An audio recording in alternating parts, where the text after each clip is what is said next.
साथी मेरे हलूस की शिद्दत तो देख तू, फिर आ गया हूँ गर्दशे दवा को टाल कर। वो खिड़की फलांग कर अंदर दाखिल हुआ था, जहाँ बेड पर इसकी ज़िंदगी मीठी नींद सो रही थी। वो बेड के करीब आया। नींद में भी अरीश की कमरे में मौजूदगी शायद महसूस कर चुकी थी। तभी बेचैन सी होकर कंफर्टर हाथों में दबोचा। वो इसके पास बैठा चेहरा इसके चेहरे के करीब उतार लाया। बहुत करीब, फिर गर्दन पर दहकता लम्स छोड़ा और इस पर हावी हुआ। मती नींद में मछली नींद से जाकर खौफ से फटी फटी आंखों से अपने ऊपर इस वजूद को देखा जो अब दीवाना वार झुक कर इसके चेहरे के एक एक नक्श को अपने प्यार से लबू से छू रहा था। मती का पूरा जिस्म जैसे पैरालाइज हुआ था। दुपट्टा पूरा, वो अपना पूरा जोर लगाकर भी हिल नहीं पा रही थी। इसे होश से पड़े झटक कर इसे दूर नहीं धकेल पा रही थी, जो अब इसकी गर्दन के करीब झुककर कान में सरसराते लहजे में बोला, मेरी बैरी में आ गया। मद्दी की चीखों की आवाज़ सुनकर शाजर और हिबा इसके रूम में आए थे, जो सोते में बुरी तरह चीखने चलाने में मसरूफ़ थी। शाजर दौड़कर इसके करीब आए, उसे कंधों से थाम कर झंझोड़ा, मत्ती मेरी प्रिंसेस क्या हुआ? तभी पसीने में नहाई मतरबा की बेतहाशा रोते हुए आंख खुली थी। डैड, वो चीख मारती शाजर से लिपटी वो बेतहाशा रो दी। यही तो हो रहा था इसके साथ। वो बेवफा शख्स नाइटमेयर बन चुका था इसके लिए। वो रोज़ ख्वाब में डरती थी और कभी पैरालाइज हो जाती, मगर रोज़ इस्लामी तरीके के मुताबिक ख्वाब के असर को ज़ाहिर करने के लिए 3 बार ताउज़ पढ़कर शैतान को धुतकार देती। मगर आज जब फजर की अज़ानों का वक्त था, मस्जिद से पाक पुकार सुनाई दे रही थी। आज तो वो इस कदर डरी थी कि ख्वाब का असर ज़ाहिर करने के लिए दुआ भी पढ़ना भूल गई थी।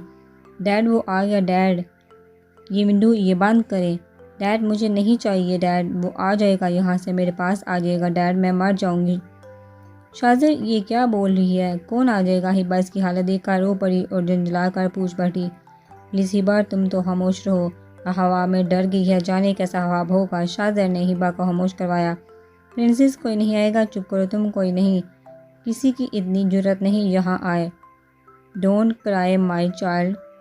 शाजर ने बहुत मुश्किल से अपनी गुड़िया को संभाला था। एक बार ही जी भर के सज़ा क्यों नहीं देते? गर हरफे हटाऊँ तो मिटा क्यों नहीं देते? साया हूँ तो फिर साथ ना रखने का सबब क्या? पत्थर हूँ तो रास्ते से हटा क्यों नहीं देते? राहज़न हूँ तो फिर शौक़ से लूटो मेरी दुनिया। रहबर हो तो फिर घर का पता क्यों नहीं देते? नैना नडाल सी बेड पर लेटी थी और रूबिस के सराहने बैठी थी। जब बच्चा और शावीर परेशानी के आलम में अंदर दाखिल हुए। सुबह सुबह आए रूप के फ़ोन ने इन्हें बुलाया था और अब नैना की हालत देखकर वो सचमुच परेशान हुए थे। गले पर सुरख निशान, पेट्रोल की फैली बदबू, सुरख कलाई पर उंगली के निशान। शावीर और परी को अपने बेटे से इस पागलपन की तवक्को नहीं थी, जबकि रूप तो कुछ और ही समझ कर दहल रही थी। वो इसके होश में आने का इंतज़ार करने लगे, क्योंकि वो गनूदगी में थी। कुछ देर बाद इसे होश आया था तो वो संजीदगी से उठकर बैठ गई। बेटा, बिला झिझक बताओ, जूनियर ने क्या किया तुम्हारे साथ? ये सब क्यों और कैसे हुआ? तुम्हारी ये हालत कैसे हुई?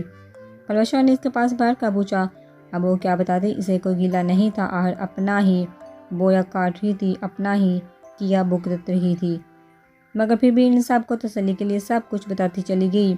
वो मम, मेरी ही गलती थी। मना किया था तो मुझे नहीं जाना चाहिए था बाहर।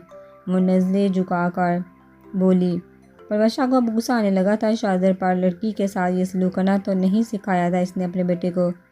शाबीर मगर परी को मुकम्मल ऑब्जर्व कर चुका था। रुक दादू, मैं आराम करना चाहती हूँ, वो कहकर सर झुकाए अपने रूम में जा चुकी थी। शाबीर और परवशा वापसी के लिए निकले। शाबीर ने परी की खामोशी नोट की। क्या बात है परी, इतनी खामोश क्यों हो? आपको नहीं लगता शाह, आपका बेटा कुछ ज़्यादा रिएक्ट कर रहा है? परी की बात पर शाबीर ने हंसी दबाने के लिए दांतों तले लब दबाया। वो मेरा बेटा है परी, इसीलिए ज़्यादा रिएक्ट कर रहा है। शाबीर ने मीर पर जोर देकर कहा। जी जानती हूँ, गज़ीले सुल्तान जुनून तो विरसे में मिला है और पागलपन गुटी में। परी जड़कर बोली। शावी हंस पड़ा। मगर घर पहुँचे तो एक नया शोशा तैयार कर रखा था इन्हीं के सपूत ने। अब वो इनके सामने बैठा बड़ी लापरवाही से अपनी और मत्ती की एंगेजमेंट का ड्रामा रचाने को बोल रहा था, और वो भी आज ही। शादिल तुम पागल? यस मामा, हो गया हूँ पागल, लेकिन अगर इस पागलपन से मत्ती और छोटी मामा में सब कुछ ठीक हो जाता है तो मैं ये पागलपन करने के लिए तैयार हूँ। वो सुकून से बोला। शावरी ने बेटे को गौर से देखा। इससे छोड़ो, अपनी आज की बदसलूकी की वजाहत दो। वीर, जो तुमने आज इस लड़की, प्लीज़ मम्मा, मैं आज इस टॉपिक पर कोई बात नहीं करना चाहता। I am sorry. ना, मैं वजाहत दूंगा। वो नजर चुरा कर बोला। परी गुस्से में वॉकआउट कर गई। शाजल में बबसी से लब बेंचे। जूनियर ये सब। शावी ने बात अधूरी छोड़ी। मत्ती के लिए डैड। ओ कामान जूनियर, मुझसे तुम ये तब कहते अगर मैं तुम्हें जानता नहीं। ये सब इसे टॉर्चर करने के लिए कर रहे हो, राइट? वो संजीदगी से बोला। She deserve dad. John junior आग का दरिया है, जितना इस टॉर्चर करोगे खुद भी इतना ही तड़पोगे, इतनी ही तकलीफ उठाओगे तो अच्छा होगा। इसे तकलीफ देने से बाज रहो। बात की बाद में देखी जाएगी डैड, फिलहाल वही करे जो मैंने कहा है। वो कहता कमरे में जा चुका था। शावी ने अपनी कनपट्टियाँ सहलाई। लंदन के इस क्लब में रात के इस अजीब बेहुदगी का आलम था। हरीश बड़ी मुश्किल से बैठा ये बर्दाश्त कर रहा था। लड़कियां नीम बढ़ाना हालत में सर्व कर रही थी। जूली, ज़ुबैर और इनके वो शेख कस्टमर जश्न मना रहे थे क्योंकि पाकिस्तान से इनकी कंसाइमर जल्दी आने वाली थी, जिसका करोड़ों का वो दावा कर चुके थे। अरीश का बात चलता तो अभी के अभी इन फिरौन मियाँ बीवी को मौत के घाट उतार दिया था, जो सामने बैठे अब शराब पी रहे थे। वो भी बज़ाहिर एंजॉय कर रहा था। जहाँ पार्कर इसके करीब आकर बैठा। पार्कर को इसकी बिगड़ी हालत तकलीफ देती थी। सर, आप मैम के पास कब जाएंगे? पार्कर ने धीमे लहजे में पूछा। इस नागन का सर कुचल कर जूली की तरफ इशारा किया और इस वॉर्न की लंगा को चलाकर बसम करने के बाद ज़ुबैर को नफरत से घूरा। फिर ही अपनी बात जान के पास जाऊंगा कि इसकी नाजुक जान को फिर एक आंच भी ना पहुँचे। सर, आपने पता किया वो कहाँ है? जानता हूँ, वो मबहम सा बोला। किधर है? पार्कर को तजस्सुस हुआ। पाकिस्तान में ही है, शाहज़र सुल्तान के पास है। मेरी अमानत, डैम शोर के वो संभाल के रखे इसे। पार्कर अपने सर का मजाक समझकर मुस्कुराया। सालीना मैम का कोई अता पता? हाँ, जेनिफर से पूछा था। वो वीर सुल्तान की फैमिली के पास ही है, यानी मेरी बैरी के पास। वो हाँ खुश हुआ। आपने क्यों नहीं कांटेक्ट किया? आपकी बार हर छोटी छोटी बात में हम इनसे फेयर रहना चाहते हैं। पार्कर, कल को इन्हें ये ना लगे कि लीना ने बताया मुझे बैरी का, या वो किसी भी चीज़ में इन्वॉल्व रही है। हरीश इसकी उलझन दूर की। सर, आप मैम के लिए इतना तड़प रहे हैं, अगर वो आपसे इतना नाराज़ हुई के साथ आने से इनकार कर दिया तो? वो धीमा सा मुस्कुराया। अब की बार इससे मेरे पास आना होगा, चाहे इसकी मर्जी हो या ना हो। पार्कर, मैंने ये प्लान कर रखा है, अब वही होगा। बस मैं और वो, और कोई नहीं। और नाराज़ तो होगी, मुझसे नफ़रत भी करेगी, मगर मैं मना लूँगा। इसकी नफ़रत मोहब्बत में बदल दूँगा। इसके सासू को भी मेरा पाबंद होना होगा। वो लापरवाही से बोला। वो बहुत धीमे लहजे में बोल रहा था। अब तक वो बहुत कुछ ऐसा कर चुका था जो जूली को कम से कम फांसी के फंदे तक पहुंचाने को काफ़ी था। अब ज़ुबैर की बारी थी। इसे इसकी कुंडली निकलवानी थी, जिसकी शुरुआत इंडिया से करनी थी। रात के 8 बजे थे जब रूप सजी समरी सी इसके रूम में आई थी। बेटा, कैसी तबीयत है तुम्हारी? उन्होंने नरमी से पूछा। ठीक हूँ दादो, बेहतर हूँ। अब कहीं जा रही हैं? नैना ने पूछा। हाँ, सुल्तान मैंशन जा रही हूँ। जल्दी से तैयार हो जाओ, तुम भी चल रही हो। रूप इसके ड्रेसिंग की तरफ बढ़ी।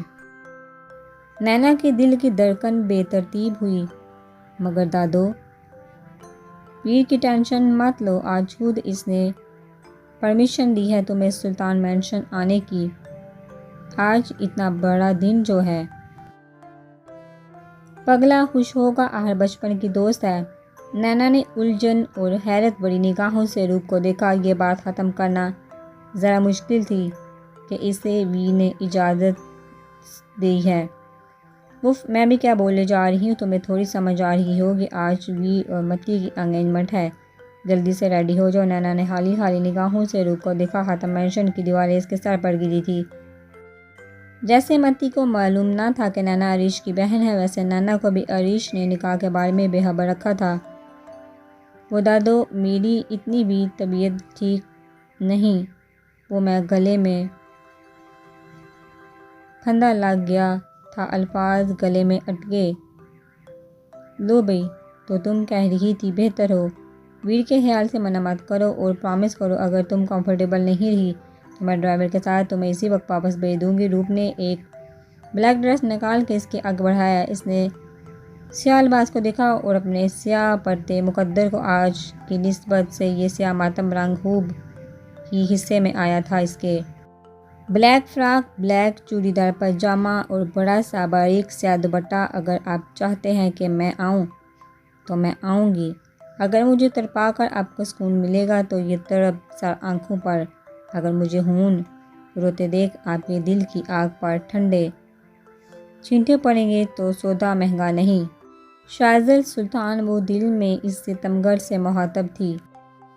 चलो नैना दुरानी, अपना ज़ब्त आजमाते हैं। हल्की सी ग्लोव्स लगाकर बाहर आए और चुपचाप गाड़ी में बैठ गई। खुदा ना करे कि आपकी नब्ज़ किसी की मुट्ठी में हो और इसे इस बात से फ़र्क ही ना पड़ता हो कि इसकी रफ्तार क्या है, मदम है, चल रही है या बंद होने को है। तुम हो गाड़ी में से तकती हुई आंखें मेरे दोस्त में वो मंजर हो जो पीछे कहीं रह जाता है। सुल्तान मैंशन में काफ़ी रौनक थी। हरम सुहाना और रबिया को तैयार होने का बोलकर बाहर किचन में गई थी। रबिया और सुहाना के एक जैसा ड्रेस था, बस कलर मुख्तलिफ थे।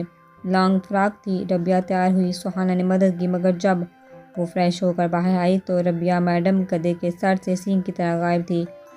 जिसने हल्का सा मेकअप तो कर लिया, मगर अब मसला पिछले गले की डोरी का था जिसके साथ वो काफ़ी घुल चुकी थी, मगर इससे बांध नहीं पाई थी। फिर हरम के इंतज़ार में वो ही बैठ गई। इस दिन का अपने कमरे से बहुत कम निकली थी वो। ये सोच शदीद तकलीफ़ का बायस बनी थी कि सुहाना के करीब आना वो खुद के लिए और सुहाना के लिए एक सज़ा समझता है। कई मरतबा इसी ख्याल से रो भी चुकी थी। बाहर लाउंज में काफ़ी गहमा गहमी थी। सब मौजूद थे। हिबा काफ़ी खुश थी और शाहज़द और मती से बातचीत भी कर रही थी। मती ने लाइट ब्राउन मैक्सी पहनी हुई थी और बहुत खूबसूरत लग रही थी। जूनियर खामोशी से सोफे पर बैठा मोबाइल में मसरूफ़ था। ग्रे 3 पीस में बेतहाशा हैंडसम लग रहा था। जब जानी पहचानी आहट सी महसूस हुई, उसने एक गलत निगाह उठाकर सामने देखा। लाउंज के दरवाजे से रूप और नैना दाखिल हुए थे। ब्लैक ड्रेस में जाने क्यों, पर सबको वो सोगवार सी लगी। आज मती ने भी बगौर इसे देखा था। रूप इन दोनों के पास आई जबकि वो परी के पास बैठ गई। जहान ने हूर से इस ब्लैक ड्रेस वाली को देखा और इनके पास चलाया।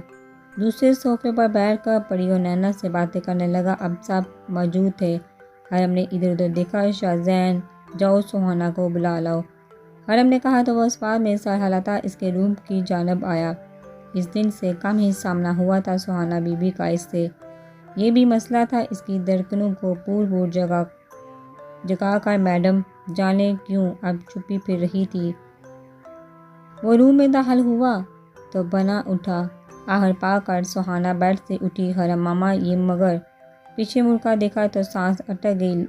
लपक कर दुपट्टा उठाया। ये क्या बेहूदगी है, वो घबराया। डोरी खुली होने के बाद पिछला गला काफ़ी गहरा लग रहा था। वो बेएहतियात दीवार से लगी। वो ये हरम मामा ने लेकर दिया है, वो धीमे से निगाहें झुकाकर बोली।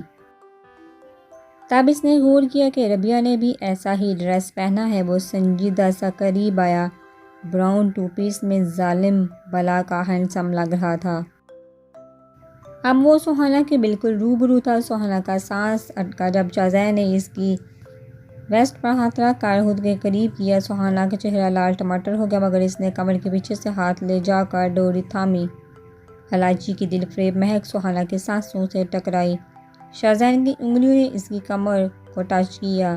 मर्दाना कलोन की खुशबू हाँसों पर सवार हुई।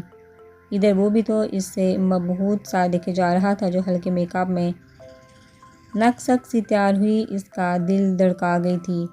वो डोरी बांधकर फ़ौरन पीछे हटा। चलो बाहर, सब वेट कर रहे हैं। वो इसके गुदाज वजूद से नज़र चुरा कर बाहर जा चुका था। वो फिर से इसकी बेरुखी और नाराज़गी ये समझ कर उदास हो गई और बाहर आई तो सब इसी का वेट कर रहे थे। एक क़यामत हेज़ सा मंजर था। शाज़ल ने मती को रिंग पहनाई थी।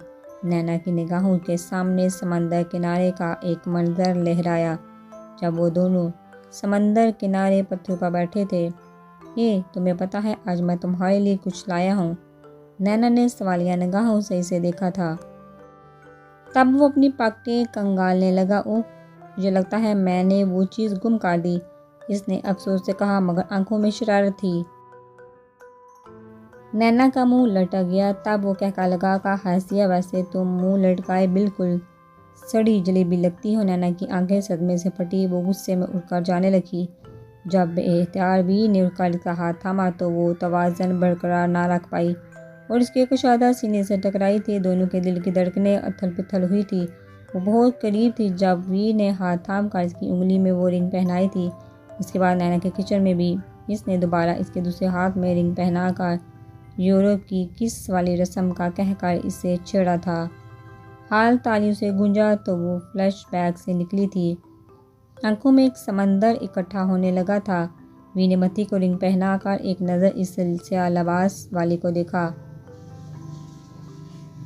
दिल में जबर करूँगा, तुझे बुला दूँगा, मरूँगा खुद भी, तुझे भी कड़ी सज़ा दूँगा।